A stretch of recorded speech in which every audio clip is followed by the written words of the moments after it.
नमस्ते, मेरा नाम नम्रता हक्खू है और मैं Hakkhu street animal foundation trust Jammu J&K की फाउंडर हूँ। कुछ बीते दिनों से हम करनाल से जो 4 इडियट्स करके जो फेसबुक का पेज है, वहाँ से एक दुखदाई खबर सुन रहे हैं कि बज्जू और सिमू, जो एक परिवार ने, मिस्टर सिंगला के परिवार ने पिछले 1 साल से उनको बच्चों की तरह पाल रहे थे अपने पास। अब मैं काफ़ी असमंजस में हूँ कि एकाएक 1 साल के बाद वाइल्ड लाइफ और सारी एडमिनिस्ट्रेशन इनको कहाँ से लग गया कि अब यही 2 बंदर रह गए हैं करनाल में, जिनको किसी के घर से निकाल के जंगल में छोड़ देना चाहिए। चलिए, ये बात भी अच्छी है कि वाइल्ड लाइफ जो जानवर है उनको हम अपने पास नहीं रख सकते। मैं ये बताना चाहूँगी कि मेरे घर के अंदर आज की तारीख में 327 जानवर रह रहे हैं। आज तक हमने 35 बंदरों को ज़ख्मी हालत में उठाया, जिनकी मरने की स्थिति थी, उनको ठीक किया। जो जाने के लायक थे वो चले गए थे। अब हमारे पास एक छोटा बच्चा है जिसकी एक बाजू फ्रैक्चर्ड है, तोड़ी गई है, मैं आपको बोलना चाहूँगी। और दूसरी एक फीमेल है जिसका पीछे वाला हिप जॉइंट, जिसको चूकला बोलते हैं, वो उस लायक नहीं है कि वो पेड़ों पे घूम सके। अब इस परिवार के साथ अगर किसी स्थानीय किसी एनिमल ऑर्गेनाइजेशन ने कोई अपनी रंजिश निकाली है तो ये काफ़ी निंदनीय है, गलत है ये, क्योंकि हम सारे लोग जुड़े हैं एक मकसद के तहत, वो है जानवरों का भला करना, जो जानवर मिले उसको अच्छा रखना।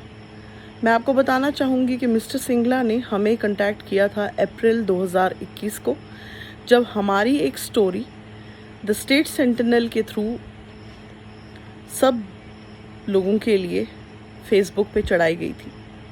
तो मिस्टर सिंगला से ये दुर्भाग्य था कि मैं उनसे उस टाइम पे बात नहीं कर पाई, मगर अभी जब मैंने देखा तो मैंने देखा कि इन्होंने भी हमें उस टाइम पे मदद देने के लिए ही हमें कॉल किया था। जो इंसान, जो परिवार मीलों दूर, मैं जम्मू में रह रही हूँ, वो करनाल में है, उनके लिए भी सोच रहे हैं, तो वो गलत कैसे हो सकते हैं। आज एक टिकटॉक पे देखा कि कोई ललारिया साहब है, उनकी टिकटॉक बना रहे हैं दोनों बच्चों की। मुझे ऐसा लग रहा है कि ना इन्होंने जंगल में छोड़े हैं, ये किसी ने निजी तौर पे अपने पास ही रख लिए, क्योंकि ये परिवार रात दिन एक करके लगातार जंगल जा रहा है। जो बच्चे पूरा 1 साल रहे हों, क्या उनकी एक बार भी आवाज़ नहीं सुन पाएंगे? मैं उनके लिए प्रार्थना कर रही हूँ, चाहूँगी कि समस्त भारतवर्ष उनके लिए प्रार्थना करें। और करनाल वालों को हाथ जोड़ के विनती है कि मेहरबानी करके ढूंढ निकालिए उनको। आज अगर एक परिवार ऐसी दुखमय स्थिति में है, कल को हम भी हो सकते हैं। और वाइल्ड लाइफ वालों को मैं हाथ जोड़ के विनती करती हूँ कि मेहरबानी करके उनको ढूंढिए। एडमिनिस्ट्रेशन जो DC करनाल है, उनको भी एक मेरी तरफ से एक विनती है, एक अपील है कि ऐसा होना नहीं चाहिए। पिछले 1 साल तक कहाँ थे सब? नेम फेम के चक्कर में सारे लगे हुए हैं, चाहे जानवरों का जो भी हो। एक परिवार कैसा खाना खाता होगा? क्या वो खाना खाता भी है? उसके परिवार के इंसानों के अलावा उधर और भी जानवर हैं, वो भी तड़प रहे हैं उनके लिए।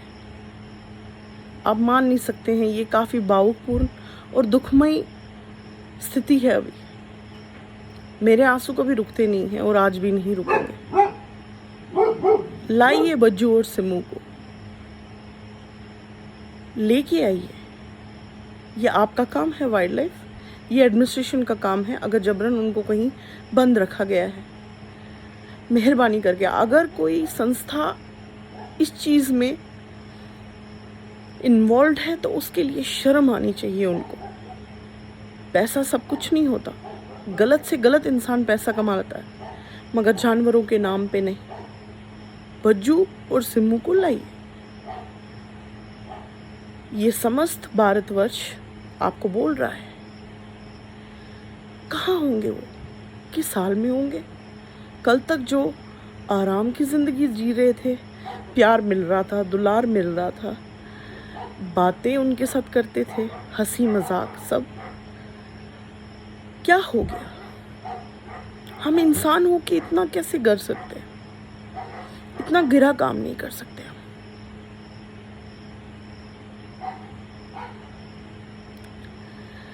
करनाल वालों, ये बहुत गलत बात है। एक फैमिली को टारगेट नहीं करो। हम पशु प्रेमी हैं, कोई गुंडे नहीं हैं। हमें बज्जू और सिम्मू को वापस लाना है, उनके घर वालों से मिलाना है। प्लीज़।